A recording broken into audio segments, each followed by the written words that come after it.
final de la vida. Ahí está la carga última, ¿no?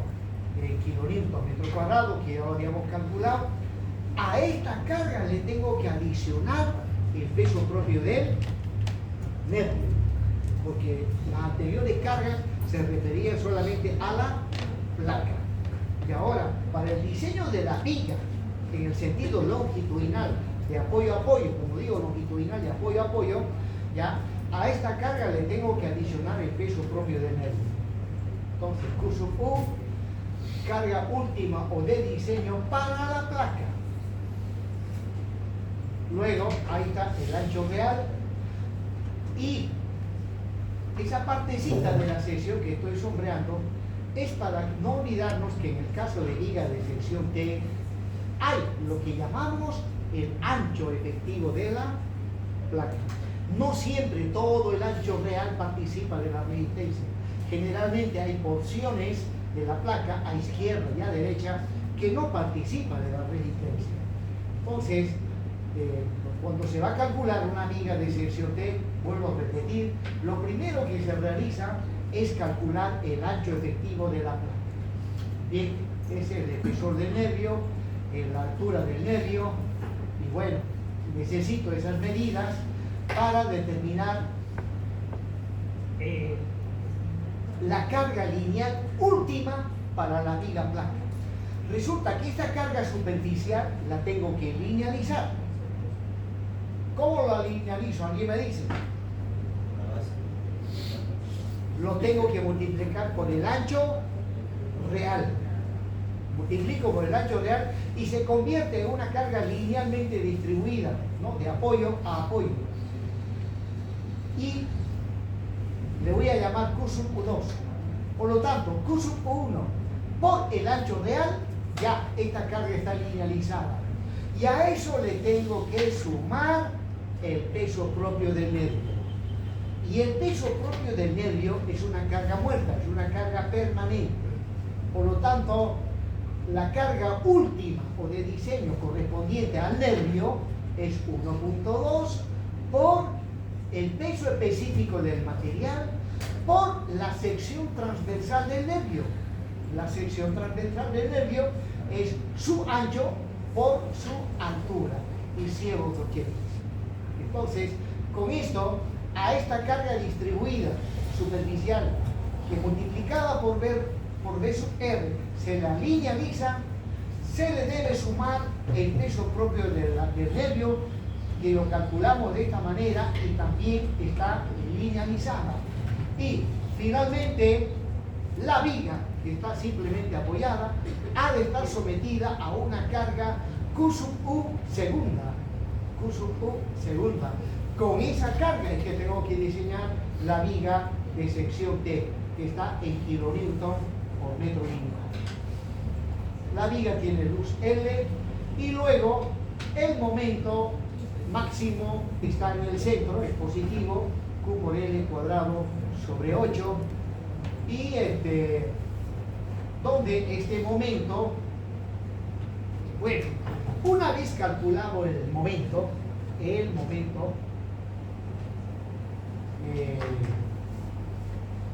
acá, para el diseño de la viga de sección T, no voy a trabajar con el momento vetor reducido.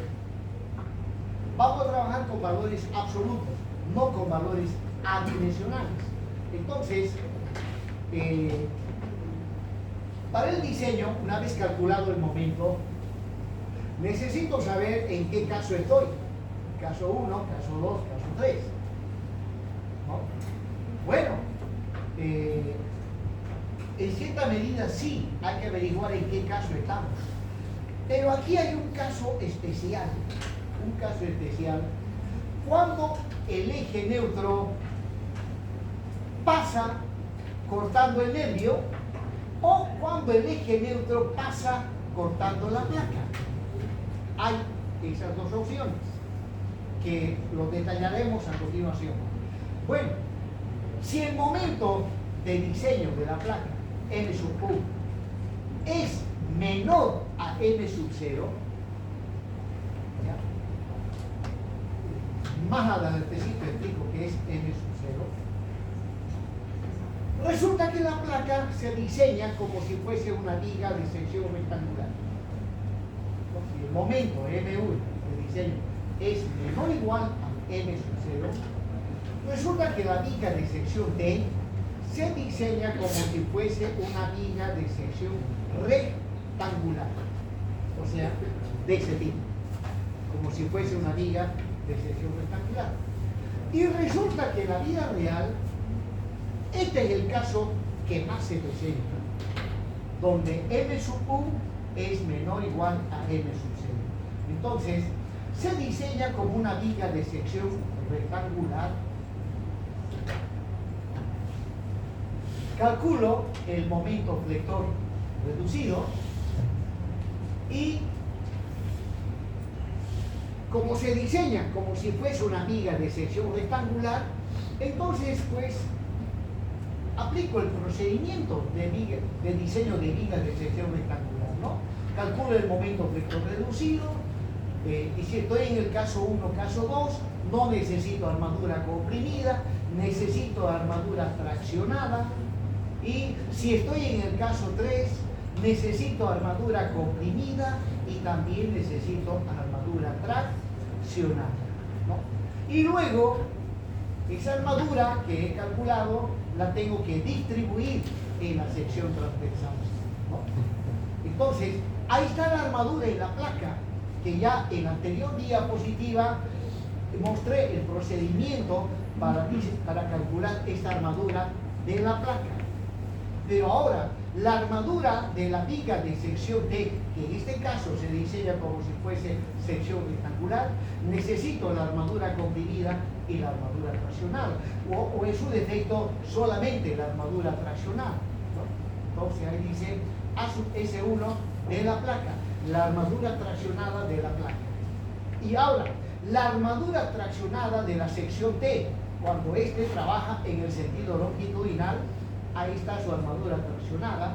Como el momento es positivo, me comprime la placa, me tracciona el nervio, y ahí está la armadura comprimida, que se tiene que distribuir en todo el ancho efectivo de la placa.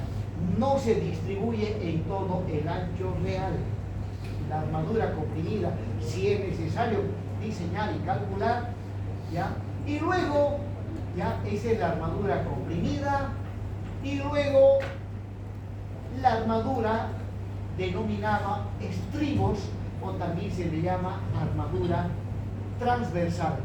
Y ahí la armadura de piel. Recuerden que la armadura de piel solamente es necesario cuando la altura total de la viga es mayor o igual a 60 centímetros.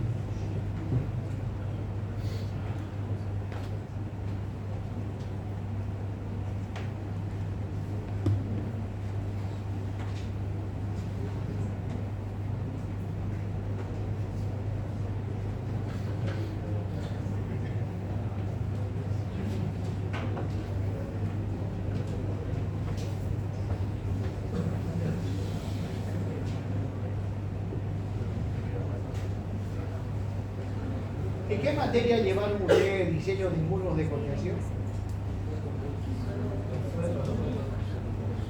El suelo 2, ¿no?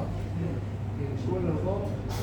Y luego también van a llevar en hormigón 2 muros de contención.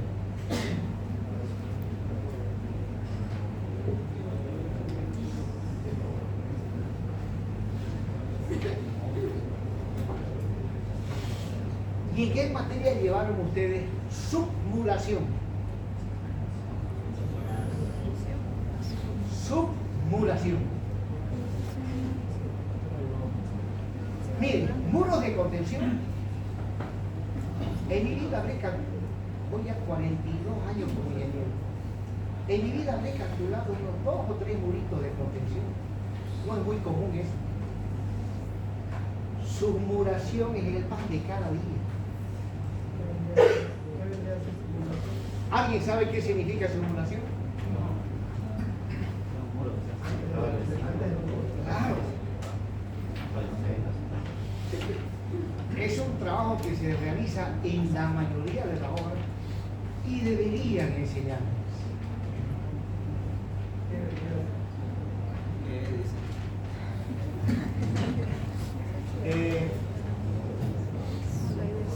que se va a construir,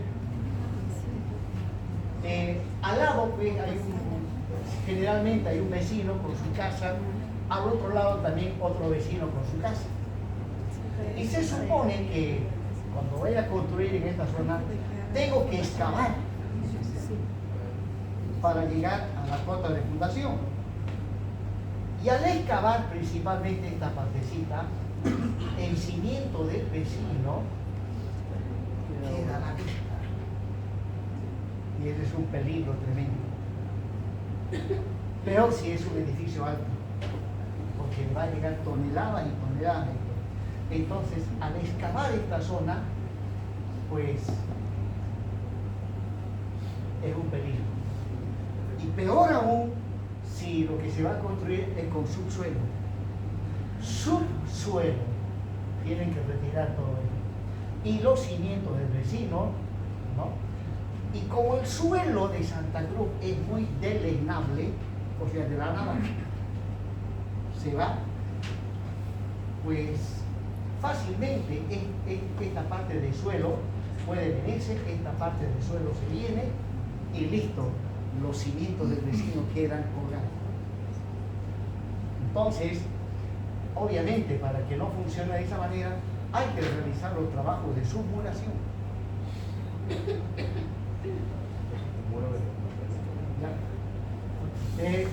Y la submuración, preferentemente, hay varios sistemas constructivos para submurar. El más común es con hormigón en masa, ¿no? El hormigón en masa, lo que se hace es cavar el cimiento queda libre. Obviamente, si el terreno tiene, por decir, unos 30 de fondo, esto no se hace los 30 de un solo saque, 1 metro nomás, 1,20, ¿no? A lo largo. Este es un corte transversal, pero en este sentido apenas avanza 1 metro. Se quita toda esa tierra, se encofra, pero tiene que ser un encofrado especial, un encofrado que permita tener una especie de embudo, cosa que al verter el hormigón, y el hormigón tiene que ser bien fluido, ¿no? Fluido, cosa que penetre y genere presión, y además el hormigón se termina acá arriba para que esté generando empuje, porque si yo hormigono solamente hasta aquí, tremendo peligro. El hormigón fresco asienta, y ¿qué va a pasar? Aquí va a quedar libre unos 2 centímetros y el cimiento está colgado, y con el tiempo va bajando y se le empiezan a fisurar los muros al vecino. No, tiene que tener un encofrado de este tipo, y de acá se llena el hormigón y genera presión, y una vez que se ha hormigonado, al día siguiente esto se pica, hay que se lograr. Luego se basa de 1 metro todo el perímetro, y luego continúo porque tengo que llegar hasta acá abajo. Otra vez se cava de 1 metro, 1 metrito, y se entra y se hace esto. Se tiene que entrar más, por lo menos unos 15 centímetros más. Si empezaron con 30 centímetros más 15, son 45 centímetros. Y otra vez el embudo se hormigona. Sigo en la siguiente etapa, otros 15 centímetros. ¿Ya cuánto va? Ya va 60 centímetros. Y si sigo cavando, voy aumentando de vecino a vecino. ¿Por qué así? El suelo de este lado empieza a generar este empuje, que es favorable para el equilibrio, porque la tendencia de este muro es volcar para este lado. Pero si tengo el mismo suelo del vecino, sobre esa grada va generando presión, ayuda a la estabilidad. La submuración solo es directamente con concreto, ¿no? Con hormigón. Sí, aunque también por seguridad se suele introducir varillas de hierro.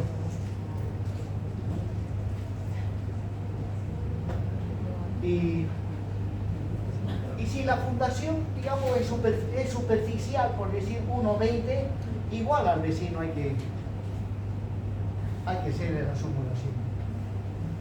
¿Y qué pasa si llueve? hay que hacerlo consultando a Sana para mayor seguridad, ¿no? Que hayan hecho esto y digamos estén haciendo esto y lo empieza a llover. Hay riesgo. En realidad en la construcción, en toda construcción, hay riesgo, ¿no? De toda índole. Y lamentablemente hay pérdidas humanas. En Santa Cruz, si hicieran una lista de las personas que han fallecido en obra, sería larguísima esa lista. Pero como son gente pobre, nadie se acuerda de ellos, que han sacrificado su vida en la construcción. La verdad, mi forma de ver, los trabajadores de construcción son esclavos, no tienen seguro por si acaso, y ganan lo mínimo, les alcanza apenas para medio comer, ni siquiera es una comida bien nutritiva. Son esclavos y los ingenieros vivimos de ellos. ¿Y cómo se llama al ser vivo que vive de otro vivo? ¿Cómo se le llama al ser vivo que vive de otro vivo? Parásito.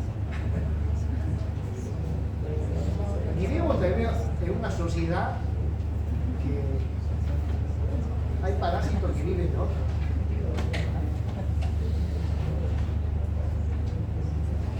Hay todavía eso.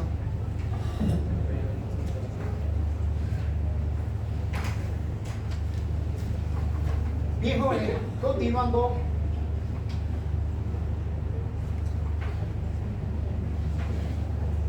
Bien, nuevamente ahí mostrándole la viga de sección T,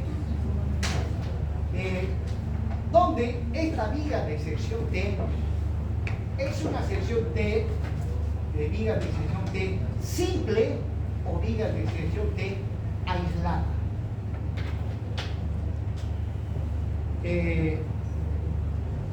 En algunas carreteras principales construyen estos pasos peatonales, ¿no? Y la hacen de hormigón. Y es de este tipo. Tiene un nervio y la placa. Hay varios de estos puentecitos en nuestra ciudad y se las identifica como vigas de sección T simple o vigas de sección T aislada. Pues bien, ahí está la carga con la cual se la diseña y sus dimensiones geométricas, el espesor de la placa, la altura del nervio, el ancho real y bueno, el momento máximo está en el centro de la viga y es positivo. Y un caso que se suele dar es que aplicado el momento, ya se observa que el ancho efectivo es menor al ancho real. Ya dije que generalmente se da esta situación y hay partes de la placa en los extremos que no participan de la resistencia. Bueno, y para los cálculos sí o sí necesitamos saber la magnitud de este ancho efectivo. Bueno, una vez definido el ancho efectivo, ya las alas de la sección T que está sombreada, ¿no? B1 se denomina el ala eficaz de la sección transversal. B(E) es el ancho eficaz. B(1) es el vuelo eficaz del ala. En este caso hay simetría, ambos vuelos tienen el mismo valor. Luego el eje neutro, midiendo desde el borde comprimido, el eje neutro ficticio, la variable A, la que define el valor del eje neutro ficticio. Por debajo del eje neutro está todo traccionado y ahí tiene que ir la armadura traccionada. Y luego, arriba, en la zona comprimida, tendrá que ir la armadura comprimida. Con respecto a esas partes de la placa que no participan de la resistencia, ¿no? Que lo estoy mostrando con color, sin color en los extremos, con respecto a esa partecita, la norma mexicana dice que se debe colocar armadura, pero no dice qué armadura colocar.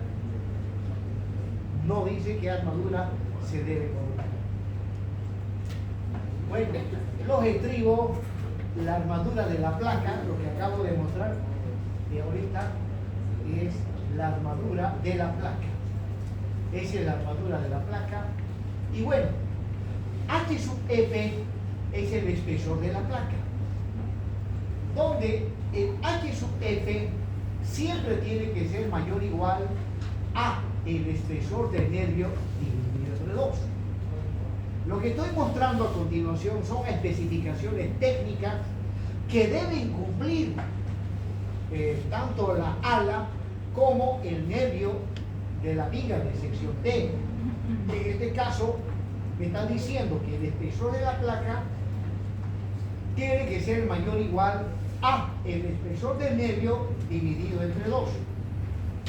Luego, en cuanto al vuelo eficaz de las alas, ¿ya? Dice que tiene que ser menor o igual a 4 veces el espesor del nervio.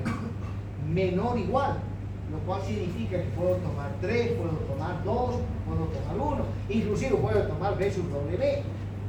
Pero entre tomar B sub W y 4 veces W hay una gran diferencia.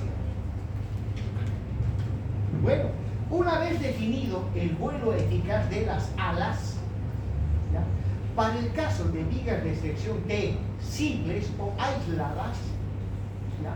El ancho efectivo, este ancho efectivo, se calcula mediante la siguiente fórmula: igual a 2 veces el vuelo eficaz del ala más el ancho del nervio. De esa manera se calcula el ancho efectivo para vigas de sección T simples o aisladas.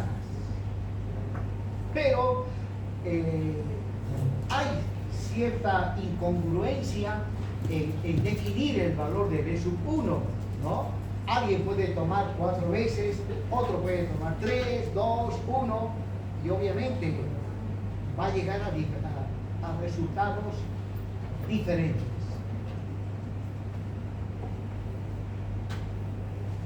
Con la planilla que le mencioné, hay una planilla de la norma europea, ahí se llega de manera precisa y exacta a definir el ancho efectivo de la placa.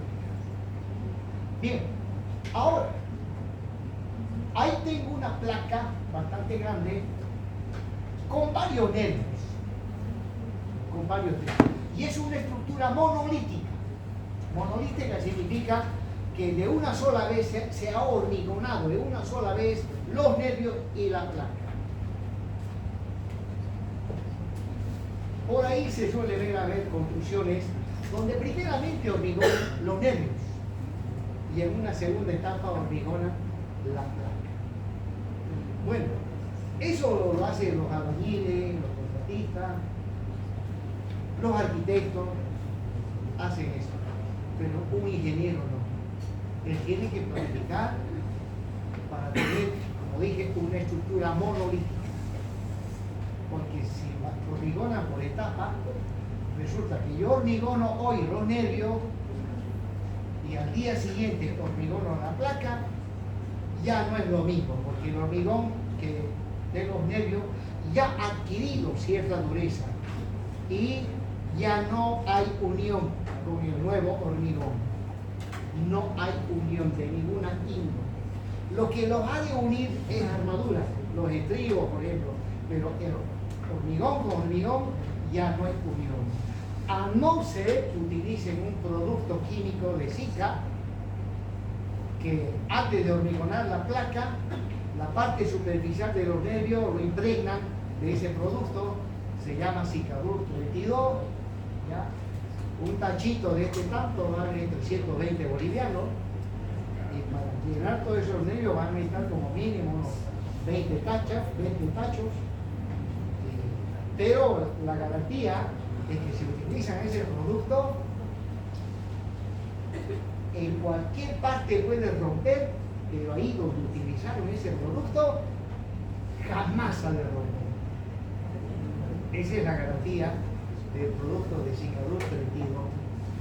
tiene una resistencia a compresión, que es el producto de 600 kilovoltios sobre centímetro cuadrado.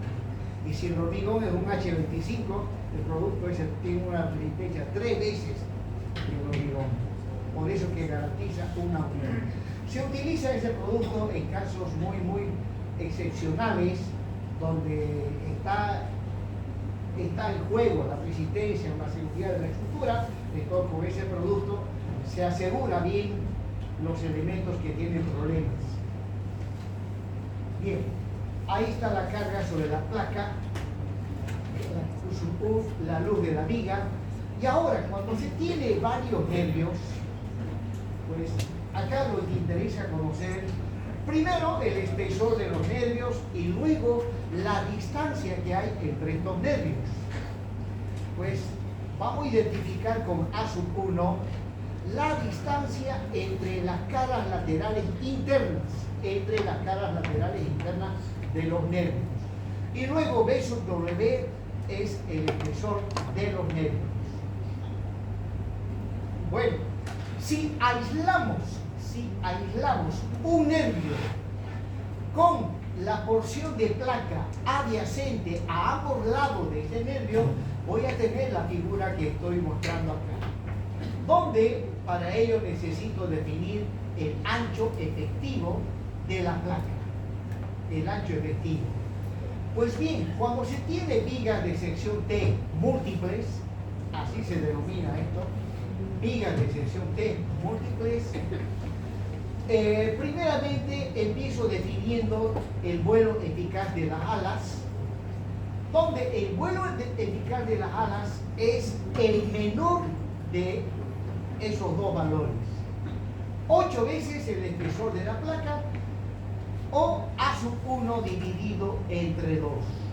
De esos dos valores elijo el que me dé menor valor. Una vez definido el vuelo eficaz de las alas, el ancho efectivo de la placa es el menor entre los siguientes valores: L/0/4 o bien 2 veces el vuelo eficaz más el espesor del nervio.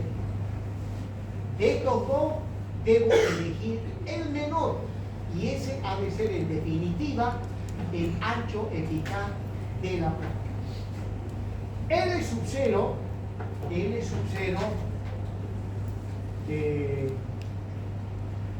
si ese L/0 lo aplico a columnas, podríamos decir que es la longitud de pandeo, que se aplica también a vigas, ¿no?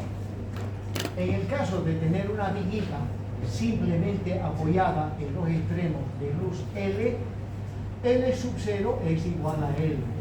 En el caso de tener una viguita empotrada en ambos extremos de luz L, L/0 es igual a 0,5 de L. En el caso de tener una barra empotrada y libre de luz L, L/0 es 2 veces L. En el caso de tener empotrado y simplemente apoyado de luz L, L/0 es 0,7 de L. Y si tuviese varios tramos continuos, si tuviesen vigas con varios tramos, entonces necesito conocer el diagrama de momentos flectores. Suponiendo que la carga es uniformemente distribuida, como comúnmente lo es, entonces dibujo el diagrama de momentos flectores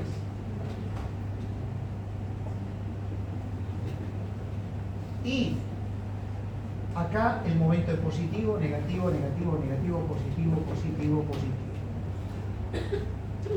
En el caso de que esté diseñando para el momento máximo positivo, L/0 es la distancia, ¿no? Es la distancia en este tramo donde el momento es nulo.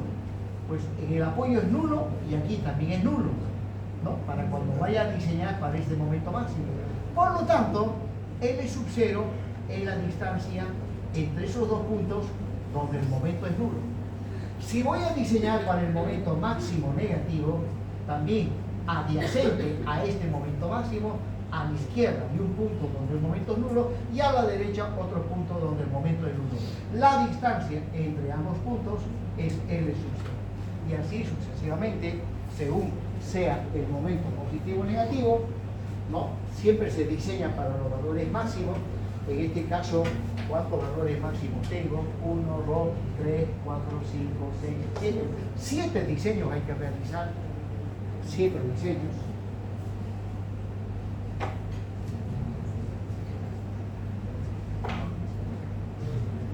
Bien, prosiguiendo, jóvenes. Dice, determinación del ancho efectivo de la placa, viga de sección T múltiple de borde. De borde. Bueno, ahí nuevamente estoy mostrando una viga de sección T, pero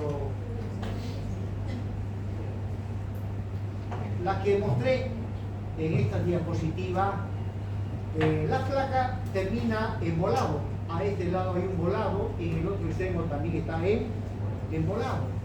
Pues lo que voy a mostrar a continuación no tiene esos volados.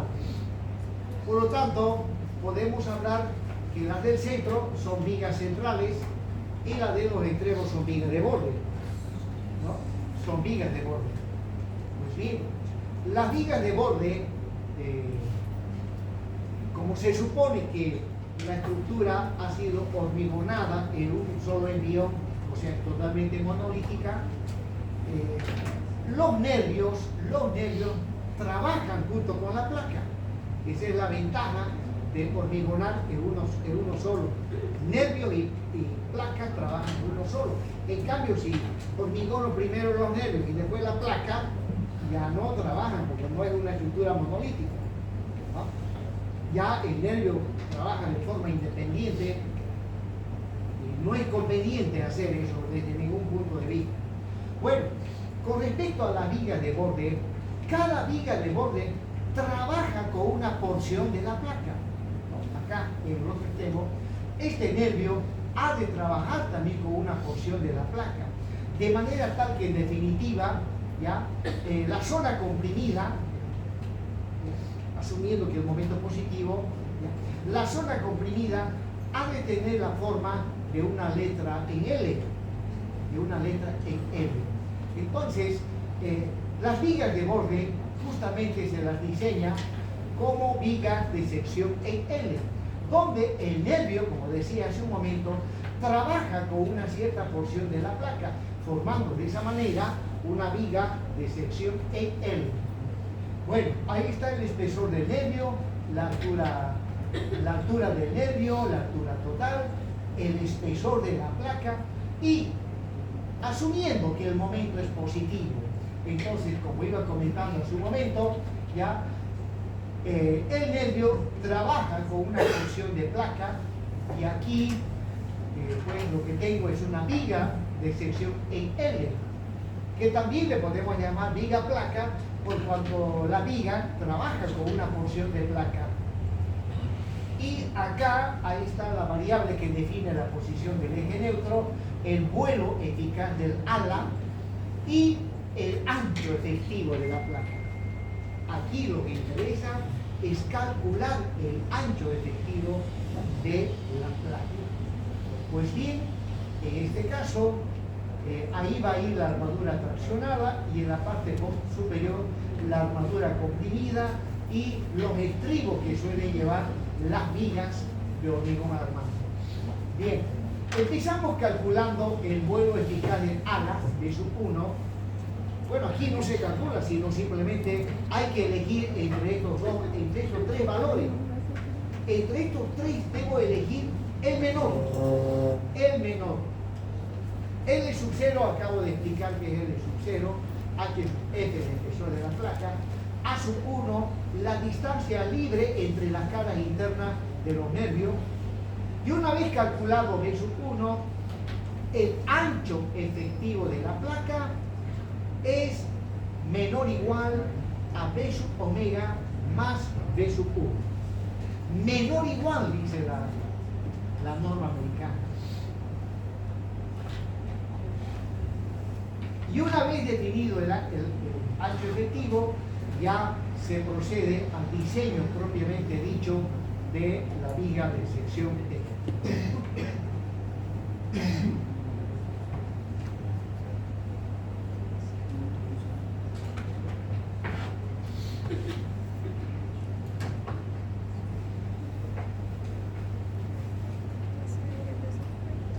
Bien, jóvenes, nos vamos a dar un pequeño descanso.